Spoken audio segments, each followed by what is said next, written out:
মিরপুরে ৩ ম্যাচ সিরিজের দ্বিতীয় ওয়ানডেতে বাংলাদেশের দেওয়া ২১৪ রানের টার্গেটে ব্যাট করছে ওয়েস্ট ইন্ডিজ। শেষ খবরে ক্যারিবীয়দের সংগ্রহ ৭ উইকেটে ১৫৪ রান। স্পিন ট্র্যাকে দলীয় ২২ রানে ভাঙে টাইগারদের ওপেনিং জুটি। তাওহিদ হৃদয় আর শান্ত বড় করতে পারেননি ইনিংস। মাহমুদুলের ব্যাট থেকে আসে ১৭ রান। দ্বিতীয় ওয়ানডে কভার করতে মিরপুরে আছেন সহকর্মী মোহাম্মদ নাজিম। সরাসরি চলে যাচ্ছি সেখানে।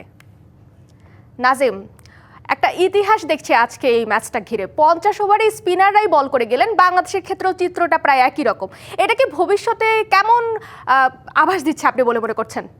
আসলে মিরপুরের চরিত্রটা যেরকম আমরা দেখেছিলাম যে গেল বিপিএলও কিন্তু আপনার স্পোর্টিং উইকেট তৈরি করা হয়েছিল, পাশাপাশি পেসাররাও কিন্তু রেগুলার খেলার একটা আমরা দেখেছিলাম, যেটা হচ্ছে ডমিঙ্গোর অধীনেও কিন্তু আপনার 3 পেসার খেলানো হতো মিরপুরেই। তো পরবর্তীতে কিন্তু আপনার এই যখন কোচ পরিবর্তন হলো, চন্ডিকা হাথুরু সিং আসলো, তখনও কিন্তু পেসারদেরও কিছুটা একটা আধিপত্য থাকতো। হঠাৎ করে বাংলাদেশের আসলে কি দৃশ্যপটটা অনেকটা বদলে গেছে, কারণ আপনার টানা 4টা সিরিজ হারের পর কিন্তু বাংলাদেশের দেয়ালটা এখন পিঠ কিন্তু দেয়ালে ঠেকে গেছে। তো সেই জায়গাটাতে আসলে ওয়েস্ট ইন্ডিজকে হারানোর জন্য এমন একটা কৌশল কিন্তু বাংলাদেশ নিয়েছে যে আপনার স্পিন ট্র্যাকে খেলানো হচ্ছে, এবং দুদলে কিন্তু আপনার স্পিনারের আধিক্য বেশি। যেমনটা আপনিও বলছিলেন যে আপনার বাংলাদেশ দলে শুধুমাত্র একজন পেসার আছেন, এবং ওয়েস্ট ইন্ডিজ দলেও কিন্তু একজন পেসার ছিলেন। ওয়েস্ট ইন্ডিজ কিন্তু আপনার পুরো 50 ওভারে কিন্তু আপনার স্পিনারদের দিয়ে খেলেছেন। তো সেখানে একটা নতুন একটা ইতিহাস কিন্তু লেখা হয়ে গেছে মিরপুরে। সব মশার বিরুদ্ধে সুরক্ষা দিতে এলো বসুন্ধরা এক্সট্রিম অ্যারোসল, মশার বিরুদ্ধে এক্সট্রিম সুরক্ষা। পাশাপাশি যদি আমরা বলি যে আপনার এই যখন বাংলাদেশ বোলিং এ যখন আসলেন, তখন কিন্তু মুস্তাফিজকে বোলিং দিয়েছেন, কিন্তু পাশাপাশি যখন আপনার বাকি স্পিনাররাও যখন বোলিং করছেন, তো সেই জায়গাটা আসলে রেকর্ড কিন্তু একটা নতুন ভাবে হয়ে গেছে।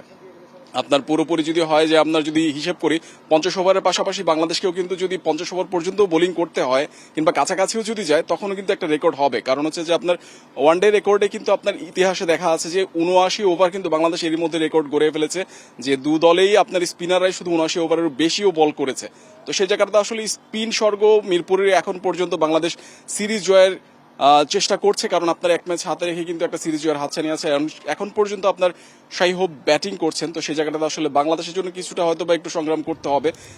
ম্যাচ অনেকটাই কিন্তু বাংলাদেশের নিয়ন্ত্রণে চলে এসেছেন। রিশাদের কথা যদি আলাদা করে বলি, রিশাদ ব্যাটিং এ যেরকম আপনার ঝলক দেখিয়েছিলেন, 14 বলে 39 রানের একটা ইনিংস খেলেছেন, 3 ছক্কা 3 চারে। তো পাশাপাশি আপনার বলেও কিন্তু রিশাদ দাপট দেখাচ্ছেন। পুরোপুরি বলা চলে আপনার প্রথম ম্যাচে যেমন আপনার রিশাদ যেমন ঝলক দেখিয়েছিলেন, এই ম্যাচেও কিন্তু রিশাদের একটা দাপট দেখা যাচ্ছে। রিশাদের আসলে কি এই সিরিজটাই অনেকটা রিশাদময় হতে যাচ্ছে।